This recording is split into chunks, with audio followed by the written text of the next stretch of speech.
রাষ্ট্রের অনেক সমস্যা, আপনাদেরও অনেক সমস্যা।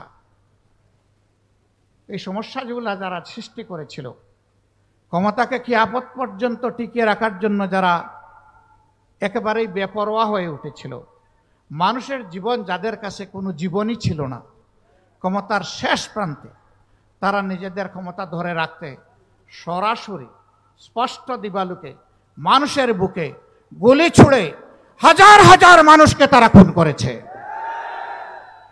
15.5 বছর তারা খুন করেছে, গুম করে আয়না করে বন্দি করে রেখেছে।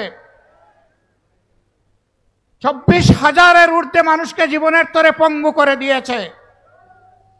কেউ চোখ হারিয়ে অন্ধ, কেউ হাত পা হারিয়ে পঙ্গু, কেউ আবার স্পাইনাল কর্ডে বুলেট ইঞ্জুরি নিয়ে প্যারালাইজড হয়ে হাসপাতাল কিংবা তার বাড়ির বিছানায় ছটফট করছে। এই অবস্থায় যে কোনো নির্বাচনের আগে অবশ্যই দুটি কাজ সম্পন্ন করতে হবে। একটি হচ্ছে খুনিদের বিচার, এ বিচার দৃশ্যমান হতে হবে।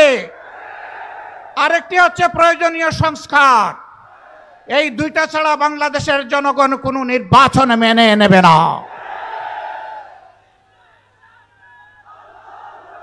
প্রধান উপদেষ্টা বারবার তিনি ঘোষণা দিয়েছেন, এবারের ডিসেম্বর থেকে আগামী বছরের জুনের মধ্যে ইলেকশন হবে।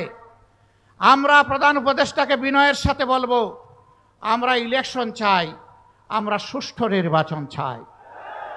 আর আমরা চুরি চামারি, কালো টাকার পেশি শক্তির প্রভাবযুক্ত নির্বাচন দেখতে চাই না। এই জন্য নির্বাচনের জন্য অবশ্যই সমতল মাঠ তৈরি করতে হবে। এ দায়িত্ব পালনে আপনারা আমাদের যত ধরনের সহযোগিতা চাইবেন, সকল সহযোগিতা দেওয়ার জন্য আমরা প্রস্তুত রয়েছি। কিন্তু বিচার আর সংস্কার এই দুটো করে অবশ্যই নির্বাচনের পরিবেশ নিশ্চিত করতে হবে। সংগ্রামী বন্ধুগণ, কঠিন রোদের মধ্যে দাঁড়িয়ে আপনারা দীর্ঘক্ষণ ধরে আমাদের কাছ থেকে বক্তব্য শুনেছেন। আমরা প্রীত, আমরা কৃতজ্ঞ। আপনারা দেশ এবং জাতির দায়িত্বশীল নাগরিক হিসাবে দায়িত্বের একটা অংশ পালন করতে এখানে এসেছিলেন। আপনাদের সকলকে অভিনন্দন এবং ধন্যবাদ।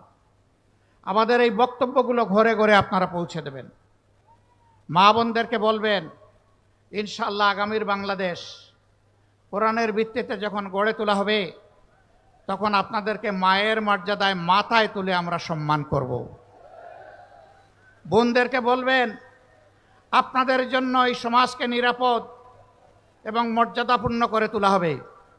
মেয়েদেরকে বলবেন, তোমাদেরকে সুনাগরিক হিসাবে গড়ে তোলার জন্য আমরা আমাদের চেষ্টার কোনো ত্রুটি করব না।